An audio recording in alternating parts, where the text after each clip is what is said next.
Hey friends, Brenda here with My Pastor's Wife Designs. I was going to try to flip this and say hello, but I'm just going to say hello with my hands because right now my setup is like holding still and it's not drooping or sagging, so we're going to just go ahead and let it not droop or sag. I wanted to share with you this card that we just recently did in card class. It is one of my favorites, and it's really simple, and I really like monochromatic or like one tone, being able to use one ink and one color. And that's what we're doing here today. We're going to be using the Secret C. I think that is rapidly becoming almost everybody I've talked to's new favorite in color, or maybe color period. It is so pretty. I'm just going to check over here on Facebook on my other, there we go, on my iPad. I wanted to make sure that everybody could see and that I might be able to see comments. I don't know if that's going to happen, but we're going to do our best to see comments. Maybe there. Nope. Darn it.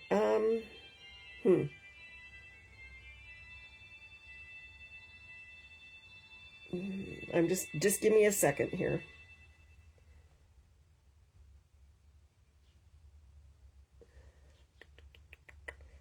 Well, I'm not 100% sure that I'm going to be able to see comments.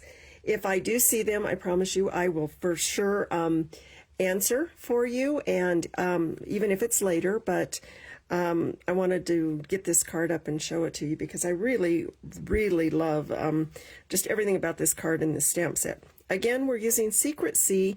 It is just such a pretty color, a little softer than black, which I think is really nice. We're going to be using this Distressed Tile 3D Embossing Folder, and it is kind of like old tile, kind of an antique look, and it gives us this really nice texture, which I'm all about the textures, as many of you know. And then I want to use Love and Strength. This is one of my new favorite stamp sets, and as you can see, there are the images, and I think it's a great stamp set for encouraging people. And then I'm going to be using my old favorite Standby's Stylish Shapes. This has just always been a favorite of mine, and it lends itself to so many great cards. So let's go ahead and get started here. Just want to get this stuff out of my way for a moment. I have everything in my envelope and ready to go. I'm using, I believe I used Very Vanilla for this card. I do not use Very Vanilla very often, so that's a new one for me. It's not going to take much. We have a piece of 8.5 by 5.5, scored at 4 1/4. And then we have two pieces of the Very Vanilla. One is, let me just double check that, 4 by 5.5. That is going to be our layering piece. And then I think I just have another 4 by 5.5 because I was just cutting them, and that made it very simple for me. So before we do anything with our embossing folder, or our cut and emboss machine, I'm going to go ahead and get the stamping done. So I'm going to move the pieces out of the way that we don't need, because we don't need them. And then I want to get out this floral image. You can use whatever you want. I'm using this floral one. And then I want to use, what do I want to use? I want to use words. I am here for you. I actually have a good friend who is struggling right now, and I want to encourage her. I could use a different block for this, but I want to show you a trick that I use. So I see that this is pretty straight on there, but I want to make sure that I can line this up on my paper. It's not going to matter as much, but you see how I lined that up so everything is on a line? it won't matter as much on this because I am going to be cutting it out, but if you want a really straight image, it's always good to have something that, a tip that will help it line up, right? Okay, so we're going to just tap this in the ink pad. It's always better to tap than smash. And I'm going to put that right in the center so I have room to get my circle on there. And I know there are people that are much more diligent about making sure that they get their stuff bunched together so that they can save as much paper as possible. And I guess that's okay. I think we all have to do what works best for us. Keep this ink pad close by. You're going to need it again. And actually, let's go ahead and find a sentiment that we can stamp on the inside of our card as well, since we have our stamps out. And I think I'm going to use Even When Your Brain Tells You Otherwise, because I know who this card is going to be specifically for, and I know the struggle that they're facing. So I'm going to just grab another block here. And again, I try really hard to go, okay, where does that, how does that sit? And then, so I hope you can see what I'm doing here. You see that I've got my block lined up on the edge, and I'm going to come down here and line my words up on a line right here. And that tends to make it a lot easier to get a straight image on the inside, and especially when you don't really want to layer. And because I've not used that stamp before, I want to just make sure I do get a good even image with it. And there you go. You can see how that made that straight across that paper. And that's why I do that way. Let me get that back out of my way for a minute. Again, hang on to your ink. We're going to need that in just a shake. Now, let's go ahead and bring in our Stampin' Cut Emboss machine. And I hope you can see this pretty well. I always think, oh, everybody knows how to do this. But then I realize maybe you're a new stamper. Maybe you don't know how to do this. So for this particular embossing folder, because it is a 3D embossing folder, you see the instructions we have here. We're going to use base plate 1 and this plate number 4, and this is what we use with our 3D embossing folders. And I'm going to bring in my folder and my paper.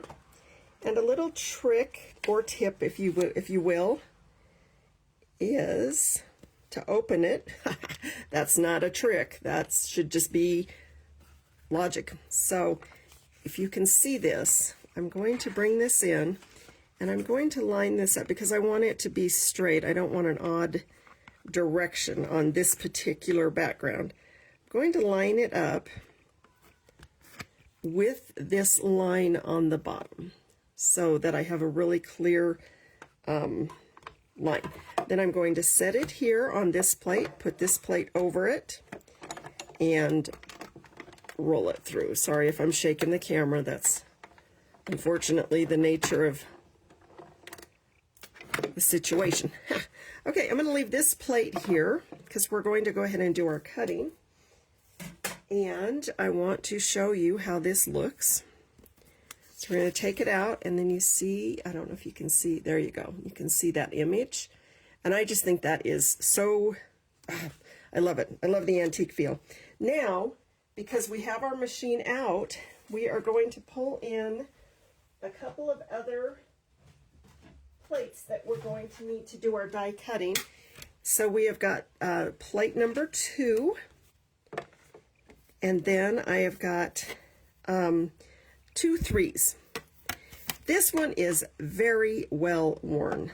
It doesn't even have a 3 on it, but it's the same thing. And it's fine for the bottom. It's not going to mess up my paper or anything. And I use them until I don't have to anymore. And I'm telling you, it really, they're meant to be disposable at some point, but boy, I get as much use out of them as I can. I'm going to be using, you can see in these that we got lots of options I think I am using the largest circle. Oh, and forgive my noise, we've got neighbor kids with motorcycles. And then I'm using this banner punch, or die, excuse me, not punch. Let's get those out of the way and not lose them. I spend a lot of time searching for dies, and that's the last thing I want to do today. I'm going to line that up and line this up. And if you're worried about it moving around or going somewhere, you can put a little piece of post-it note tape, a post-it note. I'm just going to use a piece of washi tape on this particular one because I don't want it to get crooked. The circle I'm not as concerned about. There's all kinds of things you can use. I know, like I said, there's post-it notes, note tape, post-it notes. Like I said, I'm using old washi tape. And then we're just going to go ahead and roll this through. And the nice thing about doing this is I can get both my cuts with one roll through. I don't have to do it twice. So it conserves my time. Let's get the machine out of the way. And then let's go ahead and pull this off. I'm trying to not talk as fast. I tend to do that when either I'm nervous or I don't want to waste people's time. So I'm grateful that you honored me with your time to even watch. Now, you could save this and do a second card, which, you know what, I think I'm going to and see what I come up with, and then I'll share it on my Facebook page. And that's got a great layout, not even on purpose, but I think I can do something fun with that. So we're going to do that. Now, I said to save your ink and keep it close by. I'm going to bring my ink back in, and I've got a blending brush, and I'm going to ink it up, and I'm going to come off the page. I don't want to start on the page. I'm going to come off the page because I don't want to get a splotch, because when you put it down, see what happens, you get that splotch. I don't want that to happen on my card base. So I'm going to come off and in. And you see how it just came in smoother because I got rid of the splotch. And then again, coming in off the sides. And you see how that's picking up the design of the embossed image even more. And I think that's good. Now, while we have our ink, let's go ahead and stamp our envelope, because we always like to have a pretty envelope, or at least I like to have a pretty envelope. So I'm going to use the image that I used with the floral, and I'm really just going to stamp across the back of the envelope. It just makes it just a little extra special. The recipient realizes that you took some time to make them feel special, and I think that's well worth it. And let's set this ink pad out of the way so it's not, I don't know where my hand is. Now I want to bring back in the base that I had before, and I want to bring a bone folder in. You can use even the edge of a clear block and just burnish your edge so it lays nice and flat. I think that always makes it just seem so much more professional. And then I'm going to grab some glue.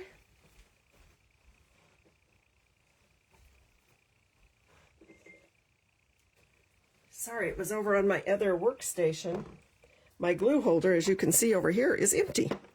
I must have been moving things around. So now we're going to hope that this is good and ready to go. And then I'm going to, and it's not. Okay, bear with me. I'm going to find a new glue. So I have this cute little container that happens to have a brand new glue in it. Got this at a retreat I was at, and what a nice little surprise. So glue, we got a new one. So we don't have to play that game. I'm gonna get my garbage up there out of the way. All right, I'll bet this goes well. Now, yep, we do want to get some good coverage on our piece here because as a general rule, when you emboss something, you get, it's not a solid surface anymore.